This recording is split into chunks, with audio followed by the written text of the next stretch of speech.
കളിയാട്ടക്കാലമായി അണിയലങ്ങൾ ഒരുങ്ങി ഇനി തെയ്യങ്ങൾ അരങ്ങിലേക്ക്. അള്ളട സ്വരൂപത്തിലെ കാവുകളിലും താനങ്ങളിലും ചിലമ്പ് കുലുക്കി ദേവപകർച്ചകൾ ഉറഞ്ഞാടുകയായി. കോലവൈവിധ്യങ്ങളുടെ ഈ ക്ഷേത്രഭൂമിയിലേക്ക് സ്വാഗതമരുളാൻ ഓരോ തെയ്യം കലാകാരനും തന്റെ കോപ്പുകളുടെ പേളിക ഒരുക്കി കാത്തിരിക്കുകയാണ്.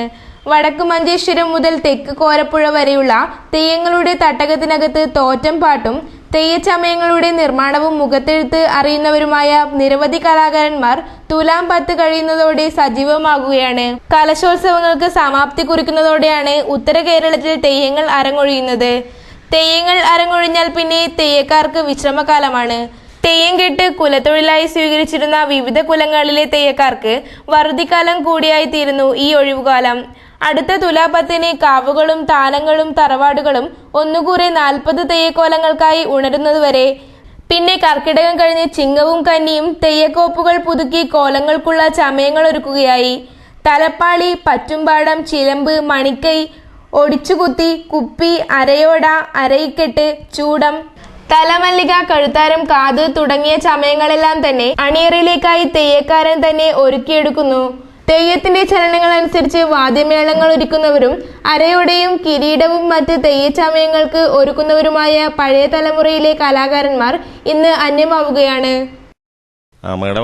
കഴിഞ്ഞ കാലം മേടമാസം തെയ്യം അവസാനിച്ചു. കഴിഞ്ഞ മേടത്തിൽ കഴിഞ്ഞ കാലം അതേപോലെ തന്നെ ത്രാവം 11 മുതൽ വീരർകാവെന്ന് തെയ്യം തുടങ്ങി. 12 അവിടെ കഴിഞ്ഞു. 12-ാം തീയതി പടന്നക്കാട് വലിയ വീട്ടിൽ തെയ്യം തുടങ്ങി. അള്ളട സ്വരൂപത്തിൽ തെയ്യത്തിനെ പറ്റിയിട്ട് ഭയങ്കരപ്പെട്ട വലിയ ഐതിഹ്യങ്ങളും അതിന്റെ അനുഷ്ഠാനങ്ങളും വളരെയധികം പ്രാധാന്യമായിട്ട് നിൽക്കുന്ന ഒരു ഇതാണ് നമ്മളെ അള്ളട സ്വരൂപത്തിൽ കാസർഗോഡ് ജില്ലയിലെ പ്രധാനപ്പെട്ട ഭാഗങ്ങൾ.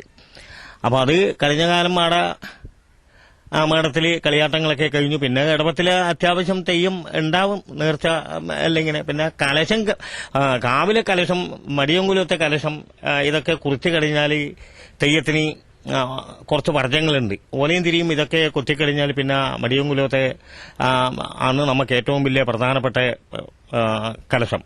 ആ കലശം കുറിച്ചു കഴിഞ്ഞാൽ പിന്നെ തെയ്യം ഇടവത്തിൽ അങ്ങനെ തെയ്യം കഴിക്കൂല.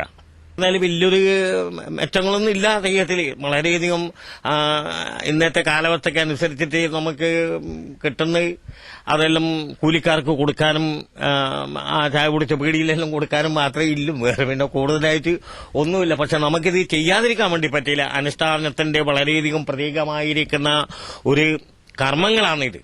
നമ്മളങ്ങനെയാണ് അതിനെ കാണുന്നത്. നമ്മൾ വന്ന വഴിയും അങ്ങനെയാണ്, നമുക്ക് പറഞ്ഞു തന്ന വഴിയും അങ്ങനെയാണ്, നമ്മളെ പഠിപ്പിച്ചു തന്ന വഴിയും അതേ വഴിയാണ്. അപ്പൊ അതേ വഴിയിൽ കൂടിയിട്ട് ഇന്ന് ഇപ്പൊ നമ്മൾ പോന്ന്. പിന്നെ അതിൽ പല ഗുണക്കേടും എല്ലാം ഉണ്ടാവും. ജനപദത്തിന്റെ ഒരു ഭാഗത്ത് ഗുണങ്ങളുണ്ടാവും, ഒരു ഭാഗത്ത് ഗുണക്കേടുണ്ടാവും.